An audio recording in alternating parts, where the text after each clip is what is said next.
পাটলিপুত্রের রাজসভা তখন শক্তিতে অদ্বিতীয়। সম্রাট অশোক চন্দ্রগুপ্ত মৌর্যের পৌত্র।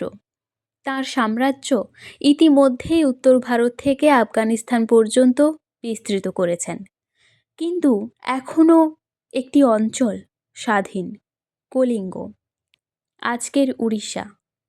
কলিঙ্গ শুধু একটি রাজ্য নয়, এটি ছিল বাণিজ্য ও সমুদ্রপথের কেন্দ্র। অশোক জানতেন কলিঙ্গ দখল না করলে মৌর্য সাম্রাজ্য অসম্পূর্ণ থাকবে। তাই সম্রাট অশোক খ্রিস্টপূর্ব 261 সালে মৌর্য সেনাবাহিনী কলিঙ্গ আক্রমণ করে। ইতিহাস বলে প্রায় 1 লক্ষ মানুষ নিহত হয়,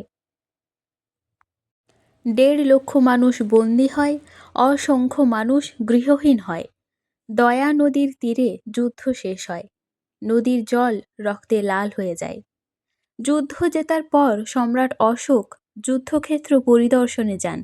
সেখানে তিনি দেখেন মৃত সৈনিকদের দেহ, কাঁদতে থাকা নারী, অনাথ শিশু, জ্বলন্ত গ্রাম। এই দৃশ্যই ইতিহাস বদলে দেয়। অশোক নিজেই লিখেছেন তার শিলালিপিতে, কলিঙ্গ জয়ের পর আমার গভীর অনুশোচনা হয়। এই মুহূর্তে এক ভয়ঙ্কর যোদ্ধা রাজা বদলে যান এক নৈতিক শাসকে।